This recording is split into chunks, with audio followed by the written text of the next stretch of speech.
नमस्कार दोस्तों, स्वागत है आपका एक बार फिर से हमारे YouTube चैनल रोजगार अड्डा पॉइंट वन में। जैसा कि आप सभी जानते हैं कि एनटीपीसी अर्थात नॉन टेक्निकल पॉपुलर कैटेगरी का फॉर्म फिल किया जा रहा है। तो इसमें मैंने एक बार पिछले परीक्षा में क्या गलती की थी जिसके वजह से मैं मेंस से चूक गया और मैं मेंस नहीं दे पाया बहुत अच्छा नंबर होने के बावजूद। तो पहले वो गलती मैं बताऊंगा और आप कोई गलती ना करे, इसलिए इसके बारे में डिटेल बताऊंगा कि आपको कौन सा पोस्ट प्रेफर करना है पहले, कौन सा बाद में प्रेफर करना है, किस जोन से आपको फॉर्म फिल करना है ये भी मैं आपको बताऊंगा, किस पोस्ट के लिए क्या एलिजिबिलिटी होनी चाहिए ये भी आपको बताऊंगा, आपको कैसे तैयारी करनी है ये भी बताऊंगा, किस स्टेज का सिलेबस क्या है ये भी बताऊंगा। आप लोग केवल अंत तक जुड़े रहिए, अन्यथा आप भी ऐसी गलती कर जाएंगे जैसा मैंने किया था और उसके बाद जीवन भर आपको ये पछतावा रहेगा कि आपने एक सुनहरा मौका खो दिया जैसे कि मुझे है। ठीक है, आइए पहले मैं आपको अपना रिजल्ट दिखा रहा हूं जो कि पिछले एनटीपीसी के प्री में मैंने मार्क्स पाए हैं, वो मैं आपको दिखा रहा हूं। देखिए, सबसे पहले मैं आपको बता दूं कि यहाँ पे रजिस्ट्रेशन नंबर दिया गया है, सामने रोल नंबर है, उसके बाद name of the candidate Jayprakash Singh, यहाँ पे अप्लाइड टू आरआरबी इलाहाबाद मैंने अप्लाई किया था। अब यहाँ पे देखिए मुख्य बात, यहाँ पे जो आप देख रहे हैं पोस्ट प्रेफरेंस बस 1 एनसीआर यहाँ पे दिख रहा है, यही मेरा फॉल्ट था जिसके वजह से मैं मेंस देने से चूक गया। मैंने मेंस नहीं दिया है। अब आपको मैं अपना दिखा दूं डिटेल कि मैंने एग्जाम में क्या किया था। टोटल नंबर ऑफ क्वेश्चंस आपको दिख रहे होंगे कि 100 नंबर के 100 क्वेश्चन थे। Total number of question ignored, मतलब मैंने इग्नोर किया है एक क्वेश्चन, मतलब मैंने 99 क्वेश्चन अटेम्प्ट किया था। टोटल वैलिड क्वेश्चन आपको दिख रहा है, 99 क्वेश्चन वैलिड थे, जिसमें से नंबर ऑफ क्वेश्चन अटेम्प्ट मैंने 98 क्वेश्चन अटेम्प्ट किए हैं। ठीक है, एक क्वेश्चन कैंसिल कर दिया गया था। अब number of question answered correctly, ये 89 मतलब 89 क्वेश्चन मैंने सही किए थे। 100 क्वेश्चन से 89 क्वेश्चन मैंने सही किए थे।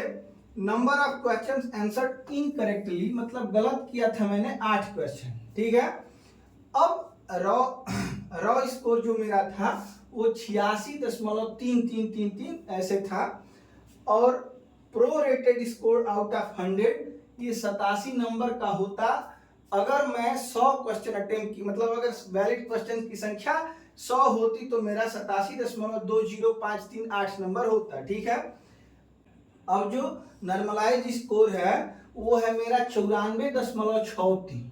94.63 का मतलब है कि मतलब 94.5 से थोड़ा सा ज्यादा। अब दिया गया है कि short listed for second stage examination yes और नो में, तो यस दिया गया है यहाँ पे। अब देखिए 94 नंबर लाने के बाद, 94.5 नंबर लाने के बाद मैंने मेंस नहीं दिया है, आप मेरा भरोसा कीजिए।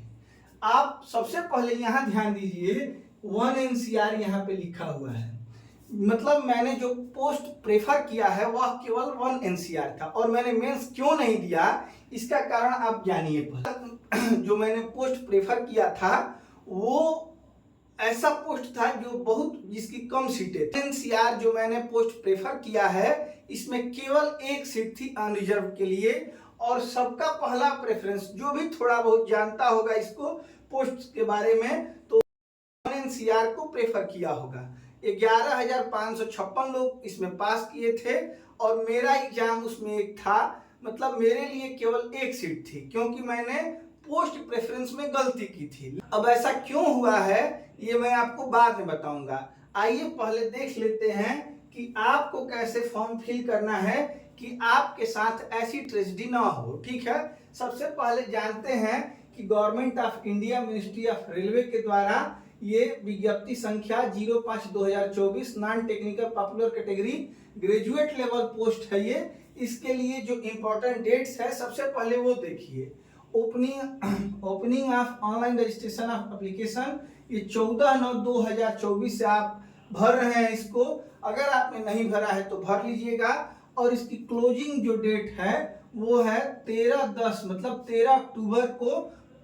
23:59 का मतलब होता है रात में 11:59 तक, मतलब 12 बजे से पहले आपको ये भर लेना है 13 अक्टूबर तक। ठीक है, फी पेमेंट के लिए जो डेट है क्लोजिंग का, वो एक दिन बाद 14 और 15 को आप फी पेमेंट लास्ट में कर सकते हैं। ठीक है, अक्टूबर माह की बात कर रहा हूं मैं। फिर से एक और इम्पोर्टेंट डेट है, ये भी आप लोग ध्यान दे दीजिए, date for modification window for corrections in application form with payment of modification fee. मतलब मॉडिफिकेशन फी मतलब अलग से एक लेट फीस लगा के इसमें करेक्शन किया जा सकता है, और करेक्शन करने का जो डेट है वो 16 अक्टूबर से 25 अक्टूबर तक इसमें आप मॉडिफिकेशन कर सकते हैं। अच्छी बात यह है कि अगर आपने कोई गलती की होगी तो आप इस वीडियो को पूरा देखिए और अपने एप्लीकेशन में जो भी करेक्शन करना होगा 16 अक्टूबर से 25 अक्टूबर के बीच कर सकते हैं। ठीक है, लेकिन यहाँ पे एक बात और बताई गई है कि please note details field in create an account form and choose an RRB cannot be modified. मतलब कि जो अकाउंट बना के आपने भरा है वो अकाउंट चेंज नहीं हो सकता है। मतलब फॉर्म फिल करने से पहले आपका एक अकाउंट बना होगा, वो अकाउंट चेंज नहीं हो सकता है, और आरआरबी जो आपने चूज कर लिया है वो कभी चेंज नहीं होगा। ठीक है, मतलब मॉडिफिकेशन में आप नाम बदल सकते हैं, पिताजी का नाम अगर गलत डाल दिया है आपने तो वो चेंज कर सकते हैं, माँ का नाम चेंज कर सकते हैं, और बहुत सारी चीजें चेंज कर सकते हैं, लेकिन आरआरबी आप चेंज नहीं कर सकते हैं। और जिस अकाउंट से आपने फॉर्म फिल किया है उसको चेंज नहीं कर सकते हैं। चेंजिंग अगर करना हो मतलब इन दोनों बातों को छोड़ के तो 16/10/2024 से 25/10/2024 के बीच में आप कर सकते हैं। चलिए अगली इंपॉर्टेंट बात क्या है, तो हमें कौन सा जोन प्रेफर करना है इसके बारे में देखते हैं। इसके लिए सबसे पहले आपको कहाँ पे कितनी सीटें हैं इस बात पे ध्यान देना होगा। जैसे कि आप देख रहे हैं अहमदाबाद में 516, आरआरबी अजमेर में 132, आरआरबी बेंगलुरु में 496, भोपाल में 155, भुवनेश्वर में 758, बिलासपुर में 649, चंडीगढ़ में 410, चेन्नई में 436, गोरखपुर में 129, गुवाहाटी में 516, श्रीनगर में 145, कोलकाता में सबसे ज्यादा सीट है 1382, मालदा में 198, मुंबई में 827, मुजफ्फरपुर में 12, प्रयागराज में 227, पटना में 111, रांची में 322, सिकंदराबाद में 478, सिलीगुड़ी में 40 और तिरुवनंतपुरम में 174 सीटें हैं। तो सबसे पहले आपका ध्यान गया होगा कोलकाता पे, 1382 सीट है।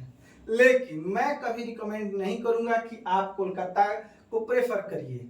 जहां पे हाईएस्ट सीटें होती हैं वहां पे सबकी निगाहें होती है।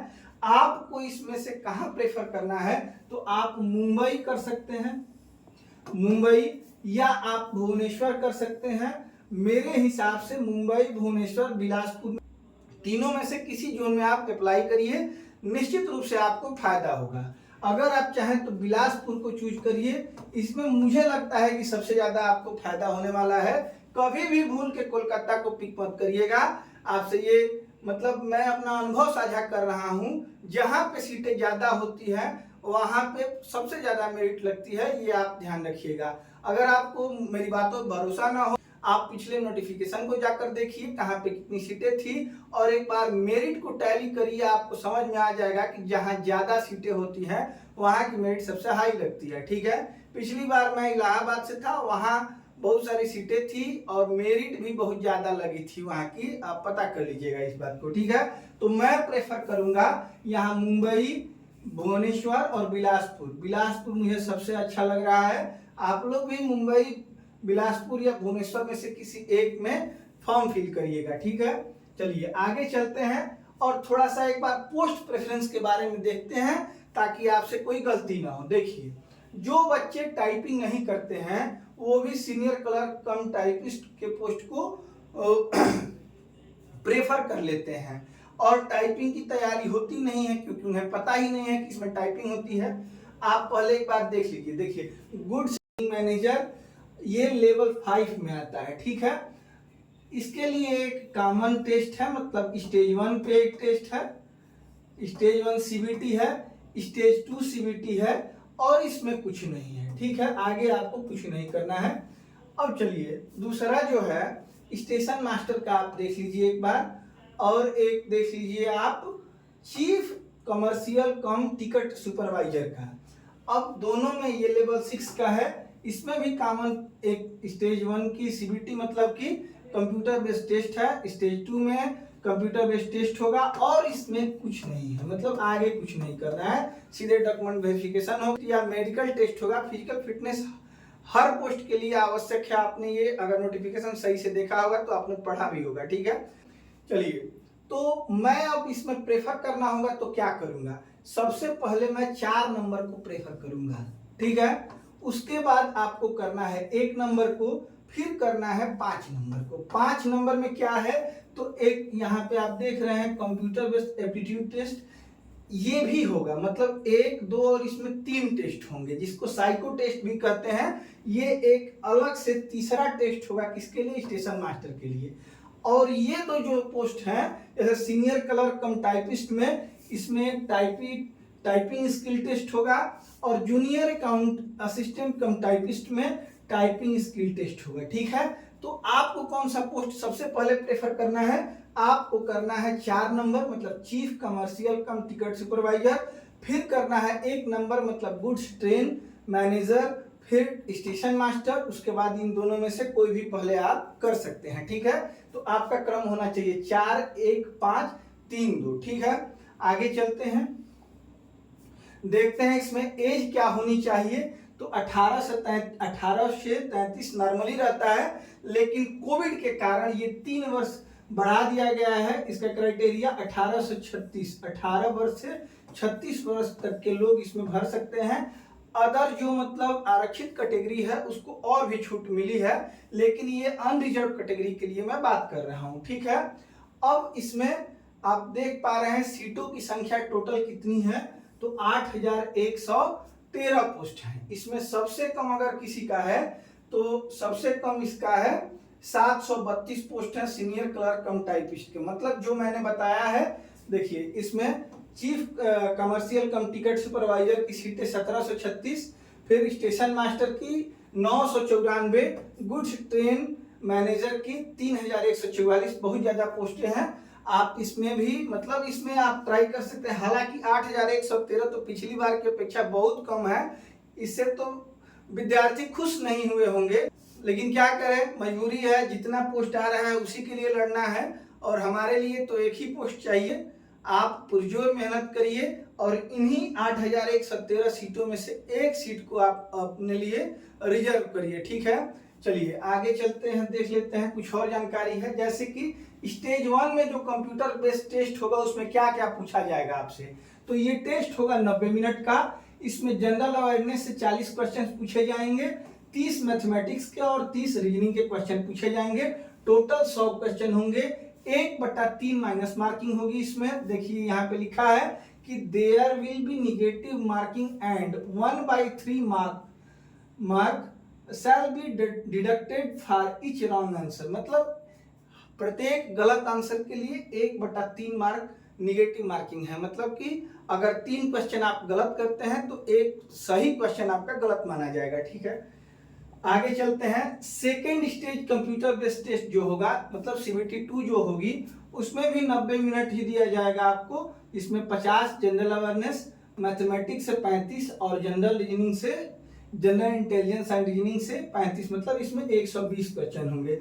20 क्वेश्चन इसमें ज्यादा होंगे, ये आपको ध्यान रखना है। जैसे कि पिछले एग्जाम में मतलब पहले स्टेज के एग्जाम में 40-30-30 था, सेकेंड टेस्ट में आपका 50-35-35 हो जाएगा। मतलब 10 नंबर इसमें और 5-5 नंबर इसमें बढ़ जाएंगे, जिसके कारण से 120 क्वेश्चन हो जाएंगे, ठीक है।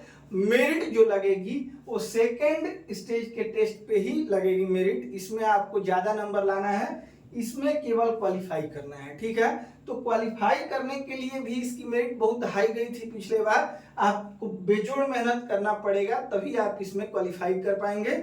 उम्मीद है आपको समझ में आ रही होगी जो मैंने बात कही है। अब चलिए मेरे मुद्दे पे चलते हैं कि मैं क्यों इसमें छट गया और क्यों मेरा यहाँ पे एक ही प्रेफरेंस दिखा रहा है। तो देखिए, जब मैंने अपने एक छोटे भाई को इलाहाबाद भेजा बोर्ड में, तो वहां पे जांच करके मुझे ये सूचना दी गई कि बीच में DLW की सीटें बढ़ी थी। इसके लिए प्रत्येक कैंडिडेट पे एक लिंक गई थी ईमेल के माध्यम से कि आप अपनी सीटों का प्रेफरेंस बदल सकते हैं। उसी में आपके द्वारा सीटों का प्रेफरेंस हटा दिया गया है। तो ये जो एक नंबर पे आपने प्रेफर किया था वो ऑटो सेलेक्ट हो गया है, जिसके कारण आपको एक ही प्रेफरेंस दिखाया जा रहा है। ठीक है, तो मैंने चेक किया जब अपना ईमेल, तो उसमें एक लिंक मुझे मिला जहाँ पे सीटों के प्रेफरेंस में परिवर्तन के लिए लिंक दिया गया था। गलती से मैंने वही लिंक ओपन कर दिया होगा। मुझे अभी तक जानकारी नहीं है कि मैंने किया है या नहीं किया है, लेकिन जब मुझे ये सूचना दी गई है तो मुझे भरोसा है रेलवे बोर्ड पे कि वो सही ही सूचना होगी, क्योंकि मेरे जीमेल अकाउंट में एक लिंक मिला मुझे, जिसको मतलब मैंने ओपन किया है या नहीं किया है ये मुझे पता नहीं है।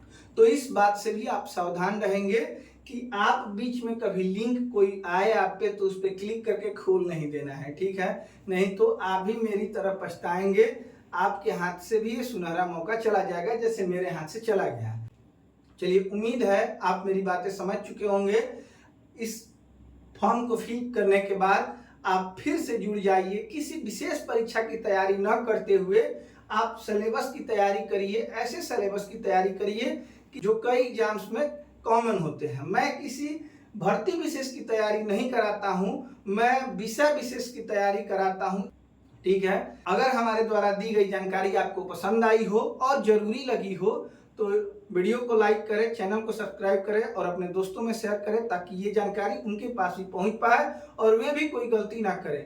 ठीक है, मिलते हैं आपसे अगले वीडियो में, तब तक के लिए नमस्कार, शुभ रात्रि।